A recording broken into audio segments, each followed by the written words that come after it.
வணக்கம் செல்ல குட்டிகளா, நான் உங்கள் சாந்தி சரவணன் அத்தை. எல்லாரும் எப்படி இருக்கீங்க? நான் நல்லா இருக்கேன். இன்றைக்கி நாம் ராணி எறும்புக்கு பிறந்தநாள் பரிசு கன்னிக்கோயில் ராஜா மாமா எழுதுகிற புத்தகத்திலேருந்து சுற்றுலா சென்ற முயல் கதையை தான் நம்ம கேட்க போகிறோம். அம்மா, ரொம்ப நாளாக சுற்றுலா போகிறதுக்காக உங்ககிட்ட கேட்டுக்கிட்டே இருக்கேன், நீங்கள் பெர்மிஷனே தர மாட்டேன்றீங்க அப்படின்னு சொல்லிட்டு ரொம்ப சோகமாக அந்த குட்டி முயல் உட்காந்துருக்கு. அது குட்டி முயல் வாடி போன முகம் பார்த்தோன்னே அம்மாவுக்கு ரொம்ப கஷ்டமாயிடுது. குட்டி பையல, நீ சுற்றுலா போகிறதெல்லாம் நல்ல செய்தி தான், ஆனால் உன்னால் தனியாக எப்படி சமாளிக்க முடியும்? அதை தான் நான் யோசிக்கிறேன் அப்படின்னு அம்மா முயல் சொல்கிறாங்க. அம்மா அம்மாம்மா ப்ளீஸ்மா, அந்த கவலையே உங்களுக்கு வேணாம்மா. நிச்சயமாக என்னால் என்னை பார்த்துக்க முடியும்மா, என்னை நம்புங்கம்மா. நம்ம கூட மம்மி கிட்ட அப்படி தானே சொல்லுவோம். அப்படி சொன்ன உடனே மம்மி சொல்கிறாங்க, அதுக்கு இல்லை அம்மா, ப்ளீஸ், நான் போயிட்டு நிச்சயமாக பத்திரமா வந்துடுவேன், அதனால் முடியும் அப்படின்னு சொன்னோடனே சரி, அம்மா என்ன சொல்கிறாங்க, இவ்வளோ கான்ஃபிடெண்ட்டாக சொல்லுது அப்படின்னு சொல்லிட்டு கவலைப்படுற, ரொம்ப தூரம்லாம் போயிடாத, பக்கத்து காட்டுக்கு மட்டும் போயிட்டு வா, ரொம்ப உள்ளே போயிடாத, வெளியே வர தெரியாமல் தவிப்பேன் அப்படின்லாம் சொல்கிறாங்க. அம்மானா அம்மா தான் அப்படின்னு சொல்லிட்டு மம்மியை கட்டி பிடிச்சி ஒரு உமா கொடுத்துட்டு தந்தன்னான தந்தன்னா தந்தன்னான தந்தன்னா அப்படின்னு சொல்லிட்டு காட்டை நோக்கி ரொம்ப தூரம் போகுது. இப்படி பாட்டெல்லாம் பாடிக்கிட்டு ஜாலியாக போனவுடனே ரொம்ப டயர்டாயிடுச்சு. ஏதாவது சாப்பிட இருக்கா அப்படின்னு தேடி தேடி பார்க்குது. அப்போது கீச் கீச்சுன்னு ஒரு சத்தம் வருது. இது பறவையின் சத்தம் போல இருக்கே, எங்கேருந்து வருது அப்படின்னு சொல்லிட்டு ஒரு ஒரு மரமாக பார்க்குது. ஒரே ஒரு மரத்தில் மட்டும் ஒரு கூடு இருக்குது. வேக வேகமாக இதுதான் நல்லா குதிச்சு குதிச்சு போகுமே. குதிச்சு குதிச்சு அந்த முயல் குட்டி போனால் அங்கே ஒரு நெஸ்ட் இருக்குது. நெஸ்ட்டுக்குள்ளே 2 பறவை குஞ்சு இருக்குது. ஆனால் அது 2 தூங்கிட்டு இருக்குது. ஆஹா, இங்கேயும் சத்தம் வரலையே.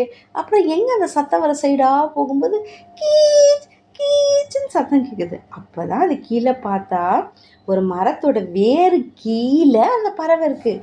ஓ, கீழே விழுந்துட்டியா, அதுக்கு தான் கத்தரியா அப்படின்னு சொல்லிட்டு அதை போய் அழகாக தடவி மெல்லமாக அந்த கூட்டுக்கிட்ட போய் வெயிட் பண்ணுது அம்மா பறவைக்காக. அந்த நேரத்துக்காக தான் அம்மா பறவை போய் உணவெல்லாம் எடுத்துகிட்டு வீட்டுக்கு வரும்போது இங்கே முயல் இந்த குட்டி புஞ்சு வச்சிட்ருக்கிறத பார்த்துட்டு ரொம்ப நன்றி, உன்னால் தான் என்னோடய குட்டி புஞ்சு எனக்கு கிடச்சிருக்கு அப்படின்னு சொல்லிட்டு ரொம்ப தேங்க் பண்ணுது.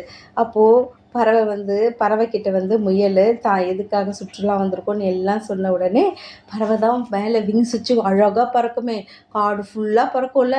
அது எப்படி உள்ளே வர்றது, எப்படி வெளியே போகிறது அப்படின்ற ஷார்ட்கட்டெல்லாம் முயலுக்கு சொல்லி கொடுக்குது. கொஞ்ச நேரம் ஜாலியாக பேசிட்டு அங்கேயே பக்கத்தில் ஒரு அருவி சல சல சல சலன்னு சத்தம். அதை பார்த்தோன்னே பயங்கர குஷியாயிடுது முயல் குட்டி. கிட்ட போய் பாறை மேலே உட்காந்துட்டு அப்படியே அழகாக கவிஞர் மாதிரி ரசித்து ரசித்து பார்த்துட்ருக்கு. அப்போது ஒரு சத்தம். ஐயோ, எந்த சத்தம் வரது பார்த்தா அங்கே ஒரு குட்டி மானை. ஏன்னா அது ரொம்ப குட்டியாக இருக்கா மரக்கலையிலேருந்து, அதனால் தலையை எடுக்கவே முடியல. முயல் பார்த்துச்சு.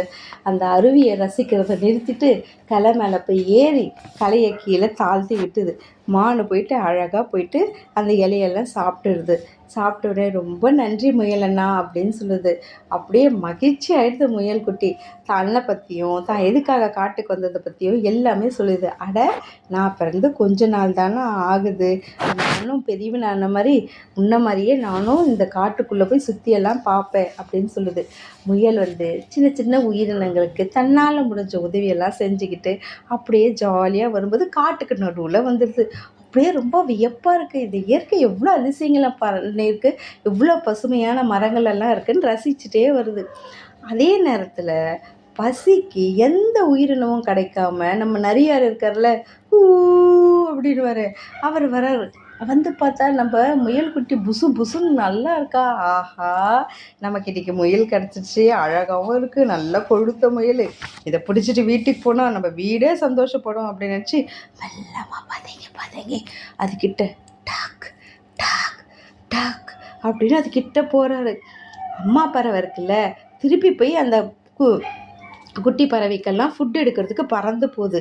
அது இந்த காட்சியை பார்த்துடுது. ஆஹா, நம்ம குட்டியை காப்பாற்றின இந்த முயல் குட்டியை நாம் காப்பாற்றுறதுக்கு இயற்கை நமக்கு ஒரு வாய்ப்பு கொடுத்துருக்கு அப்படின்னு நினச்சிட்டு இயற்கைக்கு நன்றி சொல்லிவிட்டு அந்த முயல் குட்டிக்கு ஒரு எச்சரிக்கை சவுண்டை ஒரு சவுண்டு கொடுக்குது. கொடுத்தவுடனே இந்த சத்தத்தை கேட்ட மான்குட்டி அங்கே இருக்கிற நிலமையை புரிஞ்சுட்டு குடுகுடுன்னு ஓடி போய் முயலுக்கு காவலாக நிற்குது. இதெல்லாம் பார்த்த கவனிச்ச நரி, இது என்னடா புது திருப்பமா இருக்குது, நாம் சாப்பிட வந்த இந்த முயலை பார்த்துட்டு இவ்வளோ செக்யூரிட்டி எல்லாம் இருக்குது, நமக்கும் ரொம்ப டயர்டாக இருக்குது, அப்புறமா பார்த்துக்கலாம்னு சொல்லிட்டு நரி வந்த வழியே திரும்பி போயிடுச்சான். சில குட்டிகளா உங்களுக்கு தெரியுதா, நம்மளால் முடிஞ்ச சின்ன சின்ன ஹெல்ப் பண்ணும்போது இந்த நேச்சரே நமக்கு எவ்வளோ ரிப்ளை பண்ணி ஹெல்ப் பண்ணது இல்லையா? மீண்டும் அடுத்த கதையோடு உங்களை சந்திக்கும் வரை உங்களிடமிருந்து விடைபெறுவது உங்கள் சாந்தி சரவணன் அத்தை. பாய்.